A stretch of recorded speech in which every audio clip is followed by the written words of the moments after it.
Hello, everybody, and welcome to the Defense Café, the liberal security and defense podcast from the Friedrich Naumann Foundation in Brussels. My name is Jeroen Dobber from the Friedrich Naumann Foundation. And my name is Teresa Reiter. And today we will be speaking with Håvard Sandvik, who is a senior policy advisor for the Norwegian Liberals, Venstre, and an enthusiast in security and defense policy. And for me personally, it's also interesting because I have the honor of being Håvard's successor in not one, but two different jobs already. So it's always good to see what keeps him busy. But today we will be speaking with Håvard about transatlantic security relations.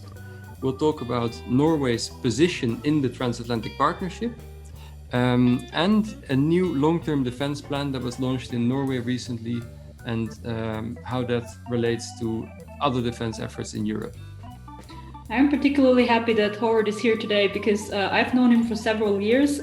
He joined the Friedrich Naumann Foundation's Defense Security Hub briefly after me, I think.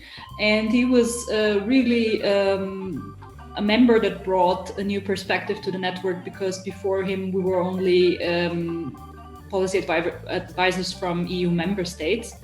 And he really opened up our perspective because Norway is not part of the European Union and relies heavy on its NATO membership. So we're going to talk about this today as well.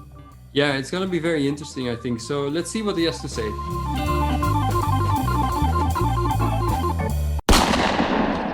Hi, Håvard. Thank you for joining us. Welcome to the podcast. How are you doing? Well, thank you for inviting me. I'm doing pretty well, sitting in my home office the way I've been doing it for the last few months, but doing as well as anybody could do. Could be better, could be worse, or that's it. We invited you to the podcast today to talk a bit more about the transatlantic relations before and after the election of Biden, and also about Norway's position in this relationship, and also the plans and ideas that are coming up on security and defense. But before we start with that talk, could you tell us a bit more about how you became interested in security and defense policy, and also explain a bit more your interest in transatlantic relations? Sure. So I started my studies back in 2004 and went to South Africa to study political science as a young graduate from high school in Norway. I spent 3 years there, focused really on African politics, nothing to do with defense or security or anything. Then came to Heidelberg in Germany to continue my studies. And there I met a really great, interesting professor who taught me to appreciate and value the field of defense and security policy. And Heidelberg was also at the time still an important European base for the U.S. Army, and so the whole relationship and the closeness between transatlantic allies became very apparent even in the city where I lived. So I think that's really where I picked up the interest, and then it just kind of took its course. One reason why we asked you here today was also that you did a fellowship, as I understand it, a couple of years ago, and you did it with the Republican Party in the US. And you told me at the time that you wanted to experience opposing views and the different political perspective, and that's why you choose Republicans and not Democrats at the time. And I would be really interested in what you have learned about the specific way Republicans see the world and their threat perceptions and perspective on global security situation at the time. Yeah, so that was back in the time when you could still fly places and go places without masks. And so I spent half a year in DC mainly, but also traveling around the US in spring of 2019, I believe it was. Went there with my entire family. We had a fantastic time. As you referenced, I went there not to work for the Republican Party, but for a Republican member of Congress in the House of Representatives, a guy called Pete Dobber from a traditionally Democratic district in the US. I wanted to work for the Republicans because I wanted to get a sense of where they were now with Trump and what had happened to this party that earlier on, in many ways, I maybe even felt close to philosophically the ideas of small government, focus on international trade, strong on defense. These were all ideas that were kind of close to my heart, and I wanted to see how strong they still were within the Republican Party. To get to your question of, what was the Republican view on this at the time? I think, first of all, there's a big difference between the Republican view out there in the country as a voter and, concerned citizen than the view that I was presented with in Congress. I think in Congress, most of the Republicans that I met were very staunch sort of transatlanticists, believed strongly in NATO, had good things to say about the relationship with Norway, all the rest of it. But then, the further out you come into the country, I felt like there was less and less of an awareness of it. And that goes back to something that I'm really concerned with, and that's the fact that these previous generations, especially if you look to Norway, which had a great sort of immigration strain to the United States, is that that generation that has that very, very vividly in mind is no longer with us, to the same extent, certainly, and in a few years, not at all. And so to keep this transatlantic bond alive, we need new generations to make these connections between the US and European countries. Okay, that's very interesting to hear also, that there's that difference between what is told in the country and what the discussions are like in Congress. In your talks that you had there with people in Congress, especially, what was the perception there of Europe and Europe's security engagement? Because there's been quite a lot of strong rhetoric coming, especially from President Trump, but also from other people in the US. That Europe has to step up its commitment also within NATO and within defense spending within NATO. How was that seen on the working level in Congress? So interestingly enough, there was, to my mind, in the sort of, if I look at the broad range of people that I met within the Republican Party in Congress, there was a dissonance between what they were saying about the transatlantic relationship and what the Trump administration were saying about the transatlantic relationship. So they really weren't on par at all. And a lot of the Republicans that I met were just as interested in sort of the quality and the added value that European defense forces brought to NATO rather than the static 2%. I think what you've seen now with the crisis and dwindling GDP is that actually this percentage goal is maybe one thing to kind of keep the alliance moving forward on investments in defense, but it's certainly not the be-all, end-all, and that was something that I noticed with the Republicans in Congress as well. They were very well aware of it. Many had been to Norway, had done these Arctic tours. They knew what they were talking about, and they knew that there was a difference between spending money on barracks and training facilities where people had nowhere to go, or spending it on expeditionary style forces, or purchasing new fighter jets from the US. So a lot more constructive there, I suppose. Absolutely. Was that also something that you saw in the relationship with Democratic members of Congress? Was there a more constructive relationship on those kind of issues behind the scenes, if you will? Yeah, I mean, in that sense, that is the consensus within U.S. foreign policy that existed all the way until Trump. And Trump arrived, and I think, in a way, maybe he didn't even change that much, but he changed the way they talked about it. And what I remember the Democrats especially raised with me was their concern that by talking about the alliance in such negative terms to a domestic U.S. audience, he was actually also undercutting the value of the alliance to future generations of Americans. Because if you're a young American today, probably the few sort of contact points you've had with NATO have been rather disparaging comments by Donald Trump in the last 4 years. And so that's a big job for the Biden administration to change. And of course, also for Europeans to step up to the plate and contribute more to the alliance. I think both are necessary. Yeah. I think that's very interesting, because with Biden now, he's also really voiced this goal to bring the country together again. So it seems that there are quite a lot of issues there where there is a common interest. What are, from your time there, and maybe you've seen it a bit also develop afterwards, what are the security and defense issues where you think Republicans and Democrats can really come together? personally, I think that on security and defense, they are very aligned on, most issues. There is certainly a difference when it comes to the Iran agreement, and I remember, that being an issue. A lot of both Democrats and Republicans when I was there. What I heard at the time was that, which is interesting now, given what's playing out, is that a lot of them were saying that, well, even though the Democrats would still pay lip service to having an Iran agreement, they were doubtful that a future Democratic president would go back to an agreement simply because the moment in history had lapsed, as it were. And it's still early days, so we don't know where that treaty is going to go now. But it's certainly an interesting perspective. Otherwise, I found it interesting how focused they were on China's role in the world, and that was a very broad bipartisan thing that kind of joined Republicans and Democrats more than anything else really on the issue of security and defense. That I noticed during my short time in Congress. Yeah, it must have been a bit of a relief for you to see that as well, coming from Norway. And Norway being very much invested in the NATO alliance, that on the working level the rhetoric was not really implemented there in the same way that we heard it here back in Europe. How was that? How did that discussion develop also in Norway? Because there is of course quite a strong reliance in terms of security on NATO.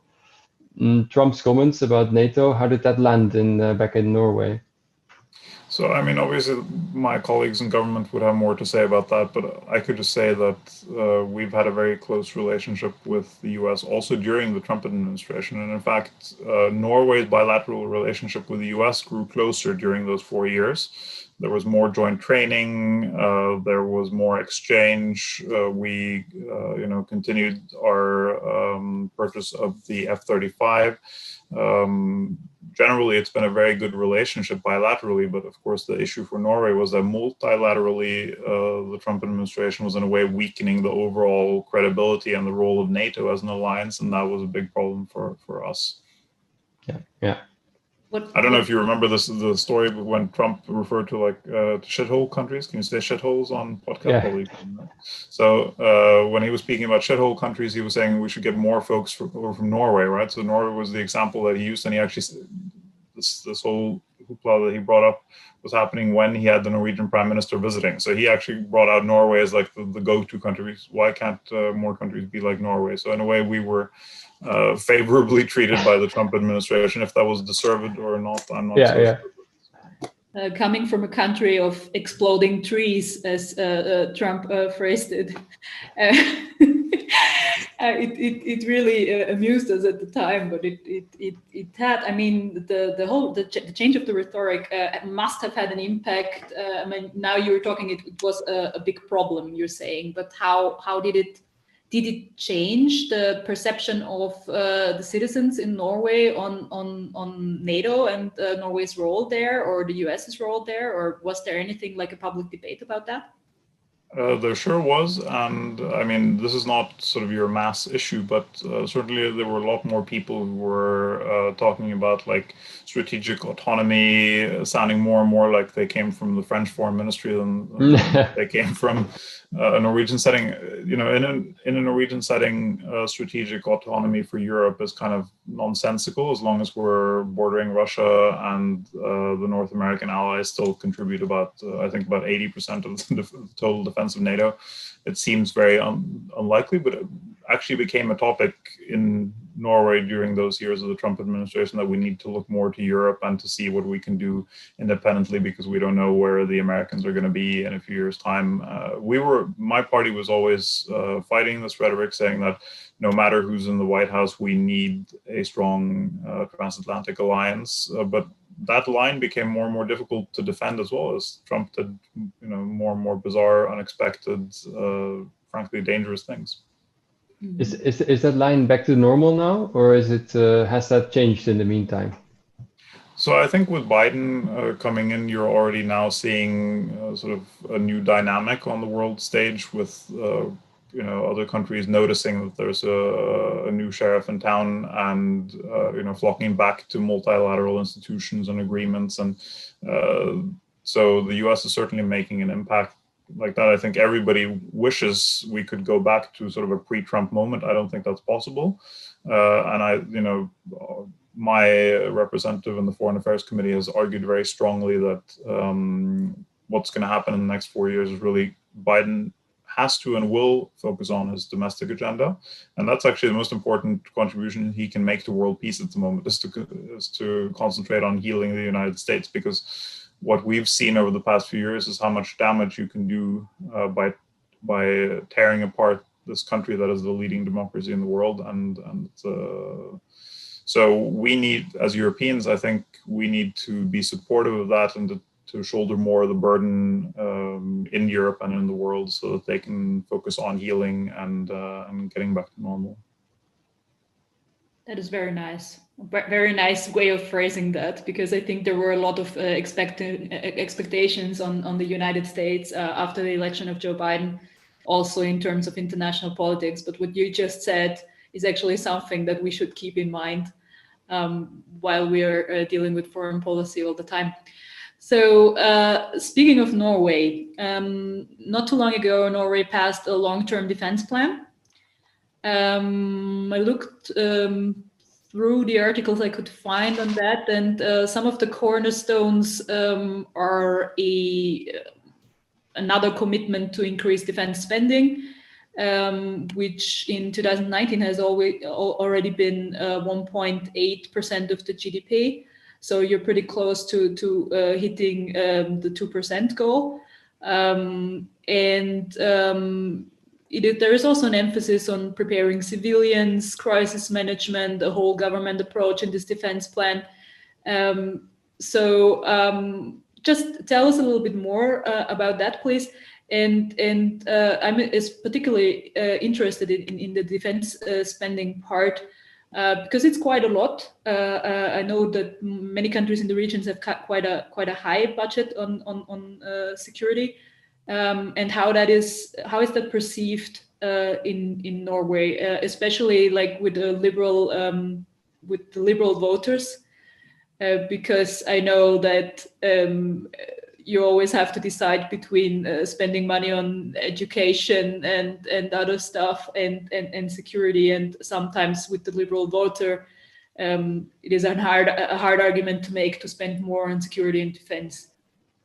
So those are a lot of questions. Let me see if I can answer them without forgetting some of them as I go along. But let me first start with a little anecdote from my time in DC, because we're talking about the transatlantic relationship and everything. At the time when I went to the US, the Americans had just kind of firmly established this training program for the Marines in Norway, where they were on rotational deployment to Norway, and it was a fairly big contingent by Norwegian standards, and it was a big thing in Norway. And so when I went to the US, I was interested to hear what do they think about this deployment, how, what's their grand idea, what's their strategy behind it. And I went there and I asked every single person that I met in Congress who worked on security and defense, and nobody could tell me. And this is an interesting one, because it goes to the question of, how big is US defense planning versus how small is Norway. And Norway is a tiny little stamp on this gigantic image that is made up of US defense spending. And so the training mission of the Marines to Norway was not something that anybody on the staffer level in Congress really had anything very valuable to say about. And I think that goes to show that our countries are very small in an American context, and what we think might be part of a grand overall strategy to increase a presence in our country might simply be an effect of internal dynamics in the Marine Corps, for example. Now we see that training force has been almost removed entirely. Just a very, very small contingent still there, and the reason is because the Marine Corps is undergoing great changes in their mission and their armor and their world. So anyway, that sort of the story on the side to give you the context of Norwegian defense, because we are very dependent on allied support, but we're also dependent on being able to hold our own within the alliance, to contribute to the alliance, but also to, provide a credible national defense in the north. And that's very difficult when you have a much larger neighboring country. In any case, our job has now been sort of since the events with Crimea has been to shift the tide of Norwegian defense spending. We were cutting, quite a bit during the early 2000s. There was an idea of this new relationship with Russia. NATO took on a new role for more sort of out of area. And then that shifted, and we had to reorient towards more national defense, and we had to reinvest in defense structures. And as you know, that takes a lot of time and money. And so really what we've been doing over the past 4 years has been to try to get the most out of the structure, the defense structure that we have at the moment. So, spending a lot of money on training, equipment, personnel, and then to do a few targeted big acquisitions. And the biggest one is the acquisition of 52 F-35s, or as Trump would have said, what does he say? 32 F-52s, I think. In any case, that has been a big change for us, and we're still adapting to what having that F-35 means for our overall defense planning. I think in this round, what was important was to ensure that we had a plan that we can actually finance for the next 4 years. That was a big groundbreaking thing with the last 4-year plan, was that we do these defense plans over 4 years, but really the money comes every year in the budget process, so both things are connected.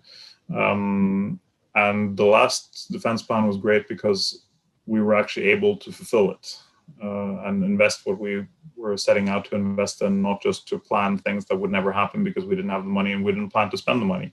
And that's very difficult in a political environment, because you have to have the courage to say, this is as much money as I'm willing to spend on defense, but we're not going to be willing to spend more. So there's no point in planning out, further battalions or use or whatever. In any case, that's where we are now as well with a new 4-year plan. I think it's a fairly realistic one. The debate in Norway has started out as being sort of, this is too little, we're not reaching 2%, we need to spend more. But now, following the plan, the discussion is more like, have we now already reached an ambition level that's too high? Even with that fairly sort of respectable and realistic that we ended up with. So going forward, I think the biggest challenge will be, can we still live up to the commitments that we made in that 4-year plan? And we have an election coming up in September. We don't know if our government's going to stay in power or if there's going to be a new government, but whichever government comes in, they need to be able to fully finance that plan. Otherwise, it's spending a lot of money planning for things that will never happen. Yeah. I like that point that you made there about this, about going to DC and expecting to hear everybody about this training mission. I think that's often the case, that we perceive things that there's some kind of strategic coherence or there's a grand strategic narrative, but often on the ground it's just very fuzzy and messy.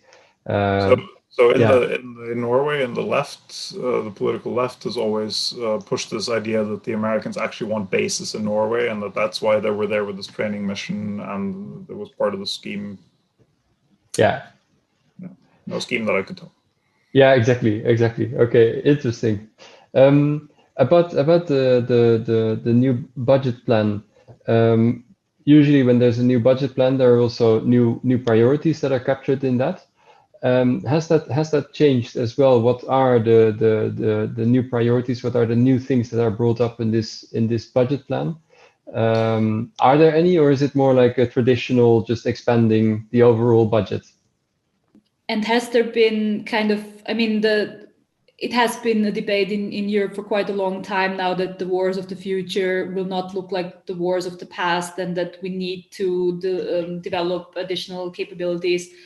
And the debate has sometimes been like, we need these new capabilities instead of the old ones, but it's showing that it's more true that we need both at this time in history. So there is a lot of emphasis on the civilian side in this defense plan, and whole government approach also means that other ministries will contribute to security policies of a country with measures that are not directly related to traditional defense as what we think of when we think of defense. So is that a big part of it, or is it overemphasized in the reporting of the plan? No, I think it's an important part, but unfortunately it wasn't a big part of the political discussion in Parliament or in the Norwegian public sphere as we were debating and passing this plan. But it's certainly an important part, important initiative on behalf of the government. To Jeroen's question, if it's kind of clear priorities or if it's a bit more of everything, I would say that we're probably a little bit more in the bit more of everything category than true strong. Maybe wished for stronger priorities, but I think we're in a situation right now where we need more of everything and we need it yesterday. So it's very difficult to make those priorities. We've made the priority with the F-35 for the Air Force in the last 4-year plan.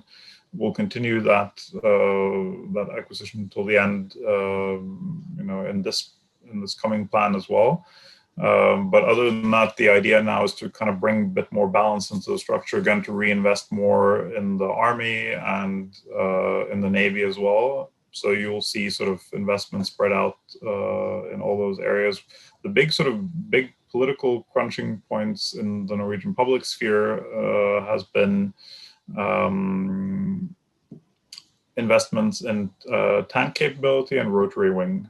Rotary wing capabilities for the Army specifically has been a big issue because after the terrorist attacks in Oslo in 2011, there was a report that showed that the special forces need more rotary wing capabilities available to them in the central parts of the country, and so the decision was made to move more rotary wing capability down to the south, where the special forces were located, but the challenge was then in the north with the Army and how much rotary wing access did they have at any given point in time.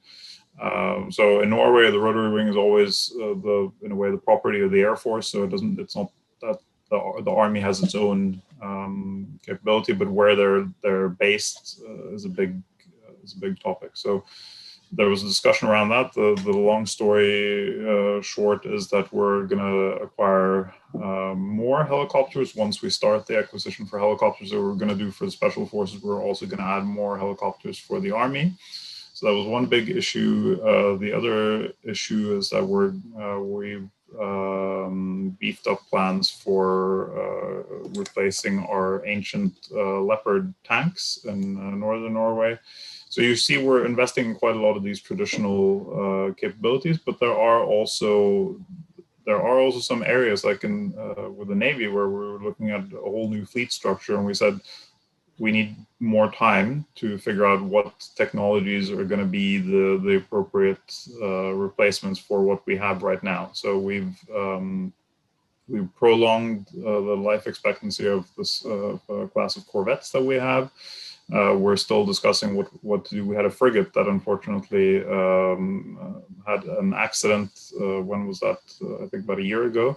And to figure out what to do to replace that frigate, it's at this point in time, technologically, it's not clear if what kind of a vessel would be more appropriate. So that's going to be something to be decided in the next few years. We're going to do studies and look at possibilities. So I'm happy that we don't rush investments into really the technological developments that's happening means that's very difficult.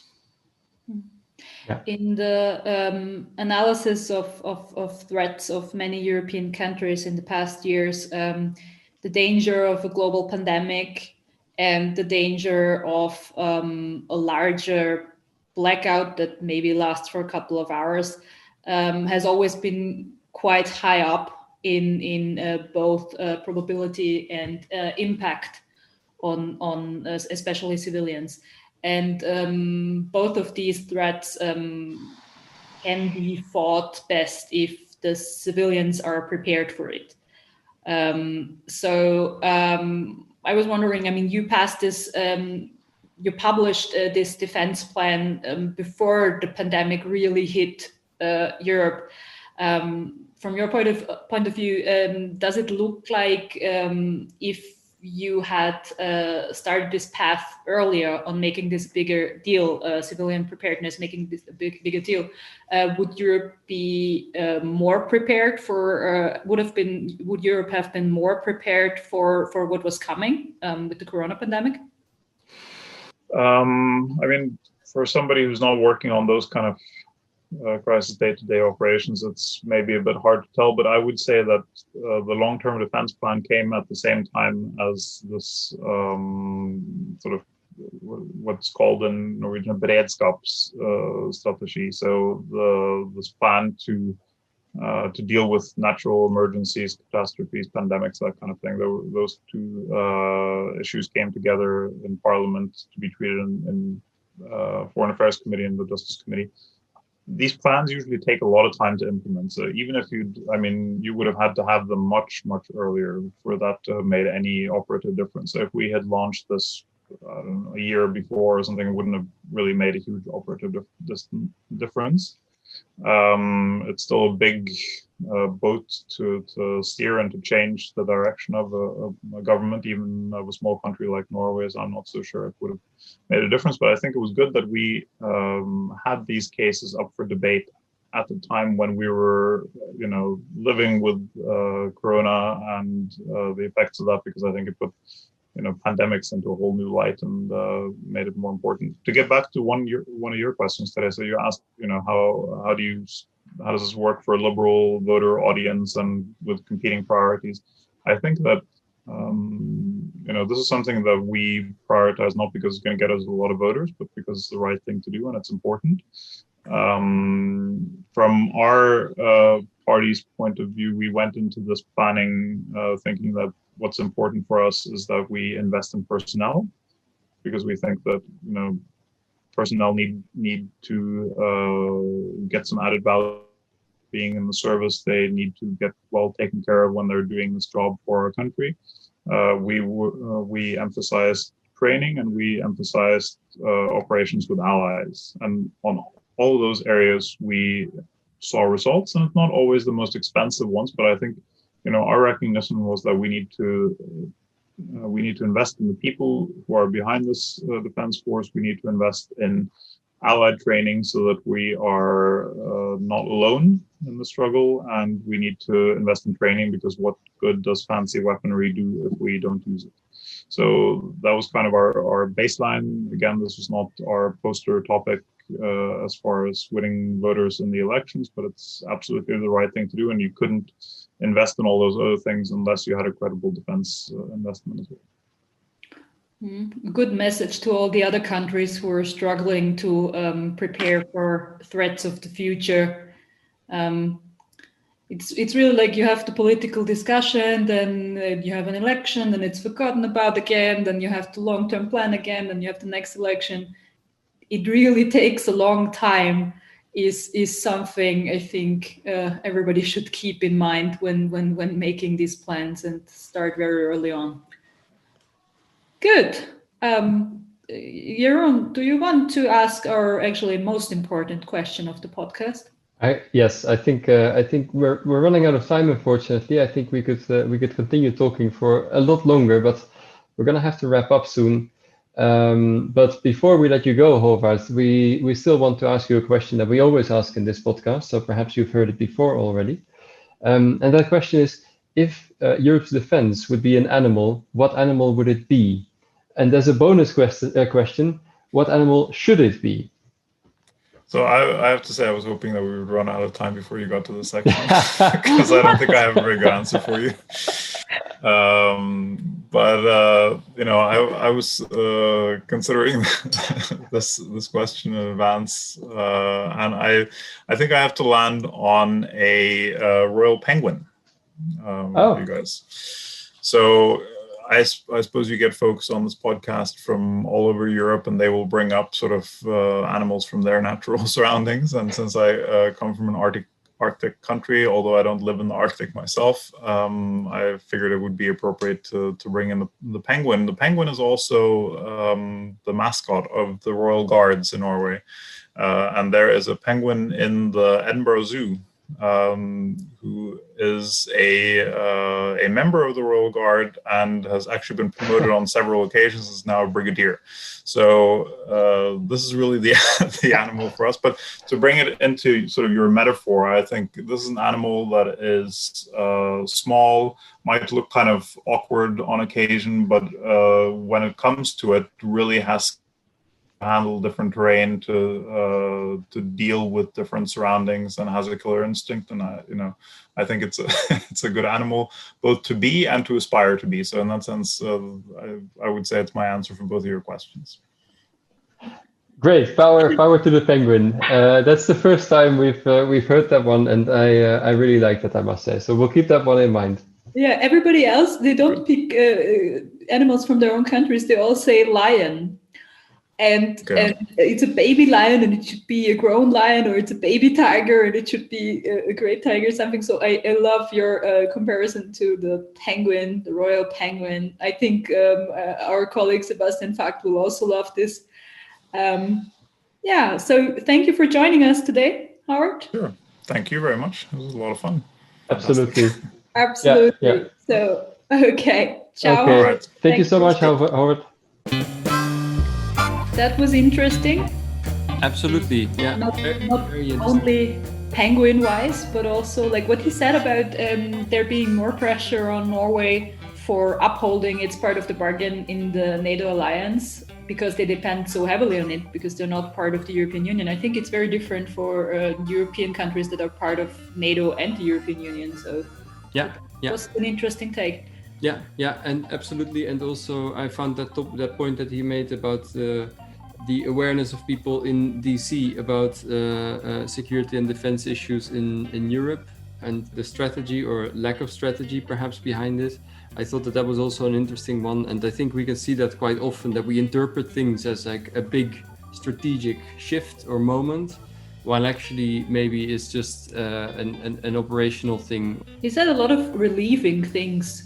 I mean, how Republicans and Democrats on Congress level were actually keeping their sanity during the Trump administration. Yeah. I think that was a very positive message, and something that we should take forward to the next episodes as well. What do you think? What should we discuss, or what should we focus on in the next episodes? We have been to the east now and to the north of Europe. We haven't talked about the south of Europe in quite a long time, I think. So we will look at what Spain thinks of what is the biggest threat to European Union security and to Spain, because they're quite a bit different there than other member states, I understand. Yeah. And we're looking forward to that. If you enjoyed this podcast or many of our episodes before, then please talk about us, tweet about us, share this podcast, tell your friends about it. And if you have any feedback, please don't hesitate to contact us. We're always happy to get some input from you guys.